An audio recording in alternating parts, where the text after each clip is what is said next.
Hey y'alls, this is Solomon Rambling Talks over Rocket Fist about review scores. Thank you for joining me for my second video that I'll hopefully post. I've learned a bit from my first video. Hopefully we're not going to have any issues with the video like we did with the last one, and I'll try to make sure that the video game audio does not take over my voice, what happened with the end of that last video. So we got some more knowledge, we got some more skills, so let's make something a little bit better. Today I've chosen Rocket Fist as the game I shall be playing as we talk because this is really the game that got me to even start my website. That I wanted to review it. It was a game that I thought was good but didn't get enough, enough fame, enough recognition. And so I'm going to go through the adventure mode. There's not really anything exciting that you or spoilery that you got to watch out for, but if you don't want this ruined for you, you could like my video and just be done with it. Thank you for watching. But for the rest of you, let's get going. And I think Rocket Fist also shows a good example of how what review scores you use changes what people will think of the game. So let's go. This game has a different A and B. They're reversed like they're supposed to be on the Xbox. So I got to redo that all. I want to be blue. Blue's such a pretty color. Okay, now we started. So what we find is, the reason I bring up this topic is it's been a hot button issue for a while. And something that's become very big with Metacritic is they make sure that every review has some type of numerical score so that they can bring them all together and produce something that you recognize is either good or bad. Some people think it's kind of bull crap, but I think review scores are necessary in our time. So, like, when I look at the different blogs on WordPress, that's currently what I'm using right now, I've seen a variety of different score systems, from people using no scores whatsoever to using a 10-point score system, 5 points. And so there's a lot of opinions, obviously, of which one works best. What I find unique, and if you've read my reviews, you know that I use a score system, is I don't think that having no point system is going to help. That if you just say, well, read the review and then you'll know whether to get the game or not, I think it's a bit unrealistic or not really reasonable for our current top 10 list attention span society. We want something pretty quick. We want to look at a review, see a score, and know whether we get it or not. Yeah, it sucks that you spend all this time trying to figure out what the score of the game is going to actually be, but it's something that we got to live with. Not everyone's going to read our reviews, and we got to be okay with that. But yeah, that's another topic and what I'll get to at the end of this. But what I wanted to go over is, what do the score systems look like for us and what can we see? Even if you're not a person that uses scores in your review, you typically do have some sort of score system. So you either recommend it or you don't. That's a 2-point score system. And if you don't recommend it or not recommend it either, you've got middle ground. That's a 3-point score system. You just don't assign it. And I know I'm picking hairs right here, but it just shows that at the end of the day, a score can represent your opinion. It doesn't show all the details, but it's there. Let's see, I got to make sure I don't lose as atrociously as I did with Isaac. And I do think there is something to be said for either saying I recommend it or I don't. This is like Roger Ebert and his 2 thumbs up or kind of thing. And it works for recommendations with friends. Obviously, you're going to tell a friend you should go see a movie or you should not see it, or you may enjoy it, you may not. It's not going to matter much because you just want to give them a basic opinion. The other time we see this 2-point to 3-point score system is with the like system we have on social media, or even with the review comments on Metacritic, is you either like a game or you don't. You agree or you disagree, or you don't even vote.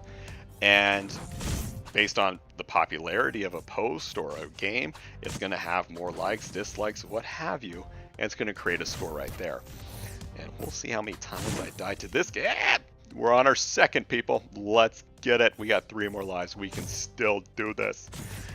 And so that's where it helps to have a 2 or 3-point review system, because you get a bunch of people to say something about it, and then you end up with a different type of aggregate percentage of people enjoyed it. I think a 2 to 3 point system also works with books. Books are very much where the content of the review matters, because you, books have such a variety of things you can judge them on. Is the story good? Is the writing good? Is the setting good? Atmosphere? And books are an art. This is coming from an English major, so of course I have these opinions, but that's what I truly believe. Oh, new best time. I feel so special. I'm even talking and I'm doing this. So, but for books, that works. As we go to a 5-point score system, so this is 1 star, 2 stars, 3 stars, 4 stars, 6 stars, whatever have you, we see that we get a little more detail in the quality of a game. 5 stars mean it's absolutely fantastic, 4 means it's great, 3 means it's good, 2 means it's mediocre, and 1 means it's bad. That system is very helpful because you do get a clear picture. I typically think it's best served for music, mainly because I don't know enough about music that I think I can either only say I liked it a lot, I liked it some, I liked it little, and so on and so forth. But to me, that's what I'm looking for in terms of for music reviews. But yeah, we clearly see preference in terms of a 5-point score system. If video games were reviewed on that score too, that would even be enough for me. I don't see it as helpful sometimes because it gets to be a point where the 3 is a very broad territory. And for the case of Rocket Fist, it would be something that I have to go in between a 3 or 4. On my website, it's currently rated as a 7.5. And that's a score that I really stick to. But a 7.5 on a 5-point scale is either a 3 or 5. And if I gave it a 4, that means it'd be an 8 on my current scale. And I don't quite feel it deserves that recognition. Whereas a 3, I feel like undersells it. So again, we're getting into nitpicky areas, but this is what I find, and it all depends on what you would think too. If a game gets a 3 out of 5, is that a game you're going to buy compared to a 4 out of 5? Whereas like, if we go with a 3-point system in Rocket Fist, I would certainly give it my recommendation. But you got to trust that I like the same games that you like. That's where I feel a little more comfortable with the 10-point system. 10-point system for sure is what I see with most reviewing sites. This is what Nintendo Life uses, and this is what I thought about using for a time as well. What it really helps to do is not only expands, again, the opinions of what we're looking at, but you're able to see, okay, the difference between a 7 and an 8. And for a game like this, yeah, I'm at the point, do I choose a 7 or an 8? I'd probably give it a 7. But to me, a 7 would be much more powerful than the 7 would be on my current 20-point scale.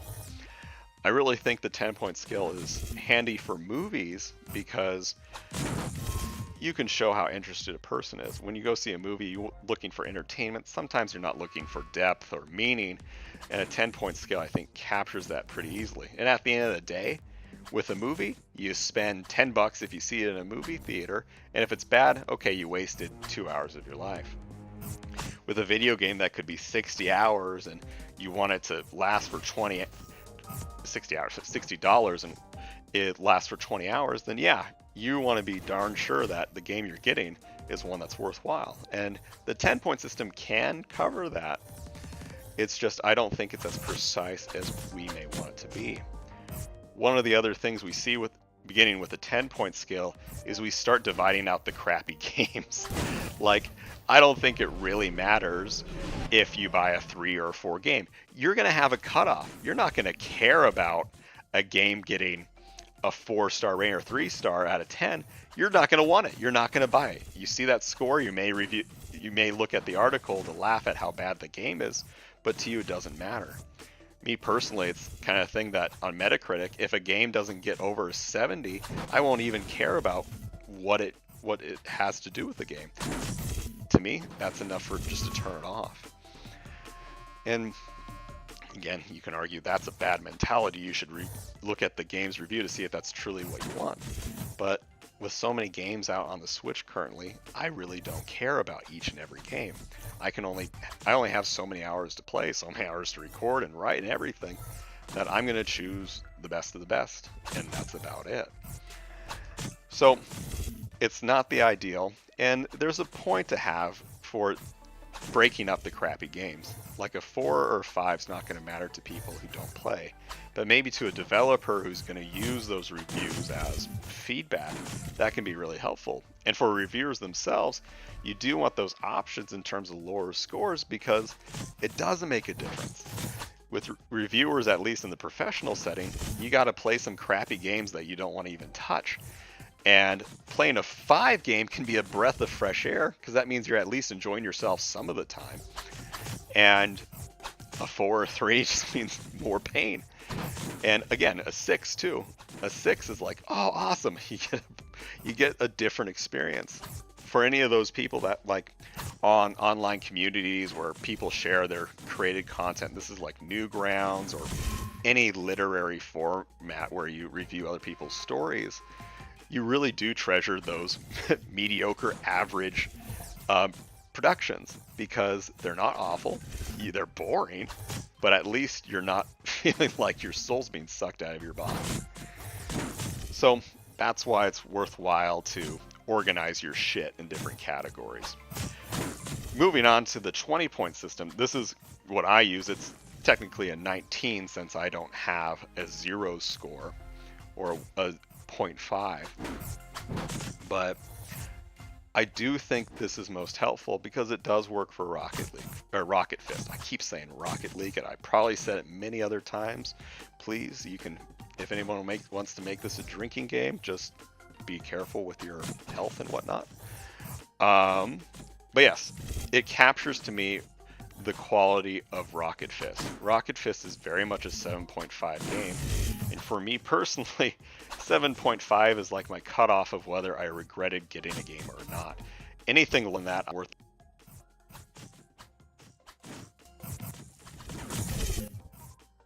Anything above that is like, yeah, it may have lasted me only a few minutes like Garogua, but it was still worthwhile to spend that money.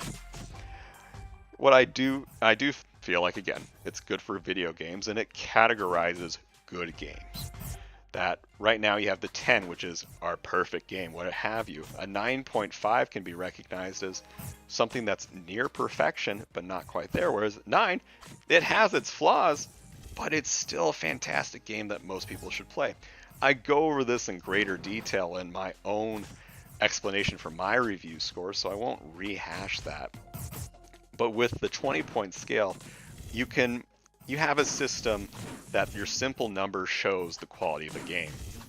Whereas with fewer points, the review score is a little more mysterious, so to speak. Now, compare this to a 100-point score, and along this train of thought, the more points you have, the more your review score reflects your true opinion of the game. I think the 100-point system is where things start going off the deep end, where we're getting really, really nitpicky and getting to the point where we're talking more about numbers than the review itself, the game. Oh God, leave me alone. It's gonna get crazy, people. Oh, there we go. I'm dead. By the way, this Rocket Fist game is pretty stellar. I forgot how good the single player is. It's a fun experience. It's just a bummer that it is over so soon. I keep thinking that I'm only on like World 2, but I'm already to Sector 4 of 5. Great game. Recommend it. Totally. You should buy it if you have the money. But anyway, getting back to it, the 100-point scale. What we most often see it to its success, obviously, is in the school system.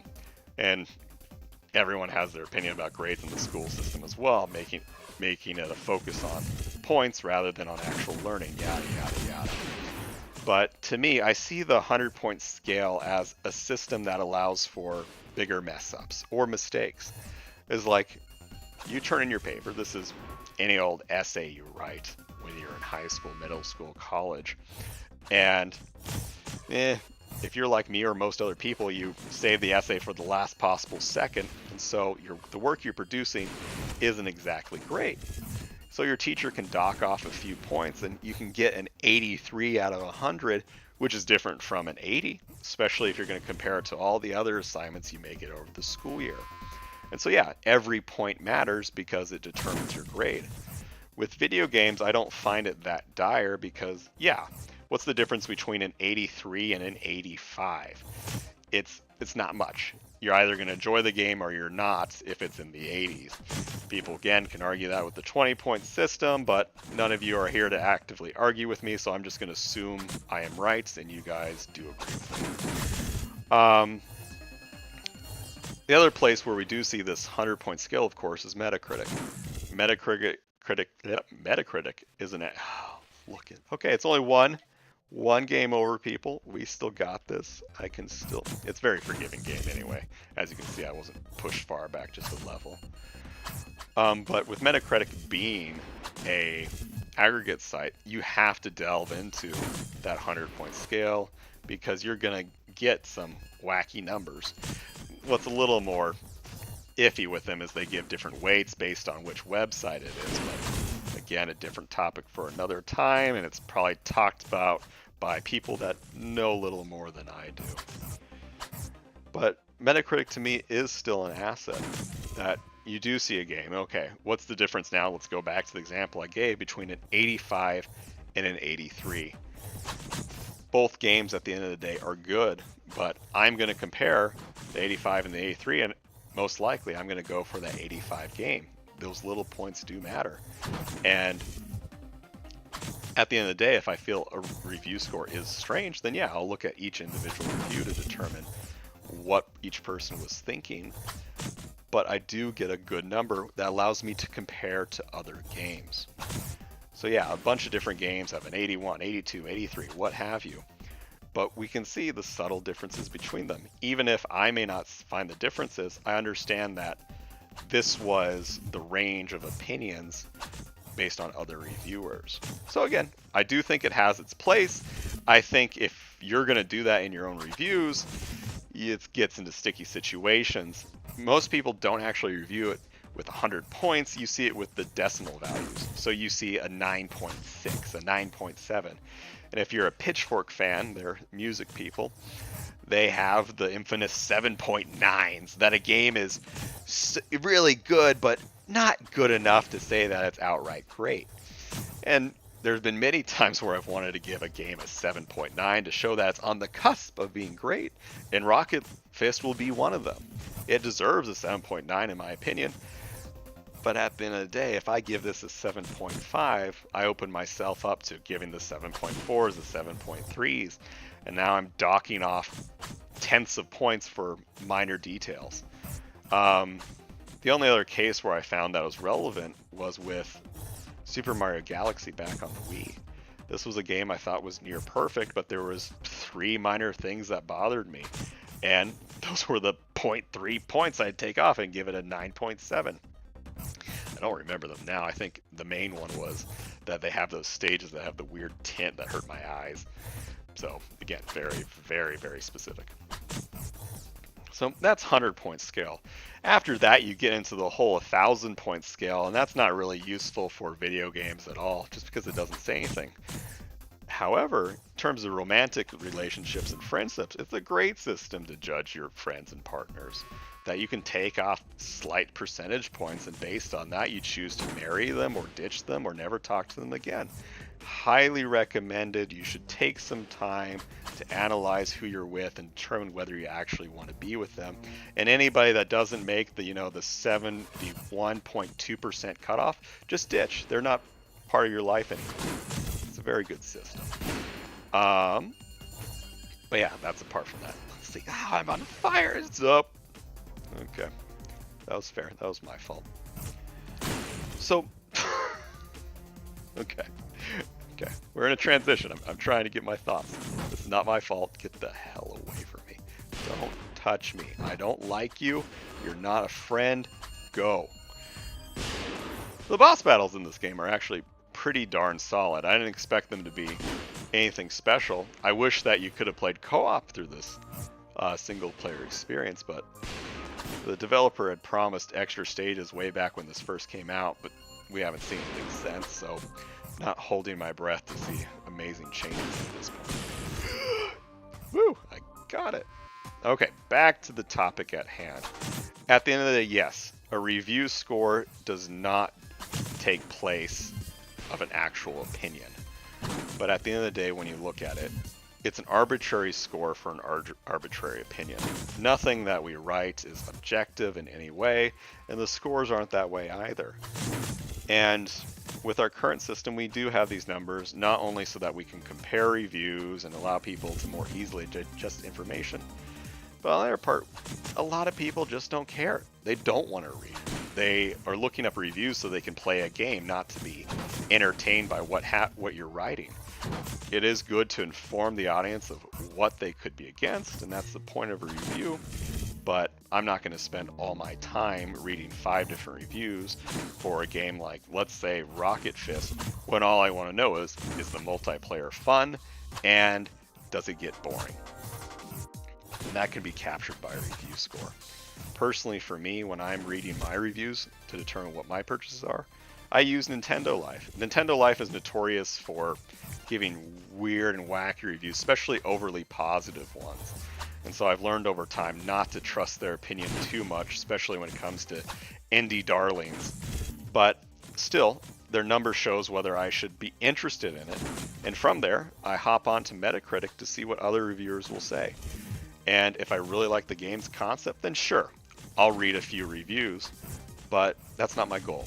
Even a person that says, I want to appreciate the arts, give people a chance, champion their own writing styles, it just doesn't matter that much to me.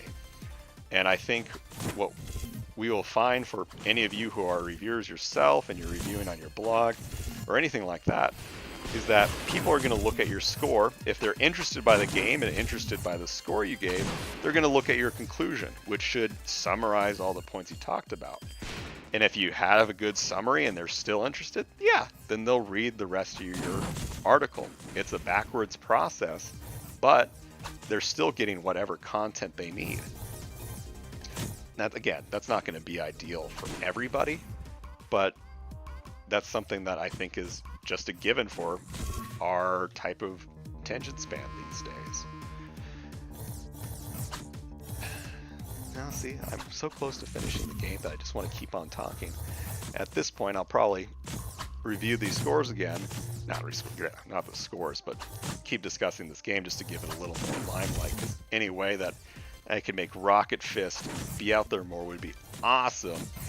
Even though I gotta have first a fan base to make sure that people recognize it.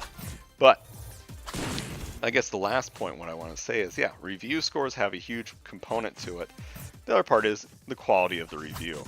And that's something that I'll be interested in discussing during my next little video I have, because it does impact you. I think the current mentality is, why don't people read my reviews? People are so savage, they're uncouth, they don't know how to read anymore. And that's not the truth. I would say that the majority of reviews out there now are pretty damn crappy. And I'll get into that later. That's a very divisive topic, especially when I'm a reviewer criticizing other people for writing bad reviews. So, if you're interested, join me next week for that discussion. We'll see what mistakes I made with this video, and we'll go from there. Oh, maybe I should just end it right here. Keep you all in suspense that you have to buy the game so you can see that final boss. You know what? That's what we're going to do. You may call it lazy, I call it strategic. So, thank you all for watching. If you enjoyed it, you can, check out other videos. I got one other one. It's pretty solid. It's about patches and DLC. And otherwise, check out my website at solomonrambling.com. That's where we'll end it. So, well, bye.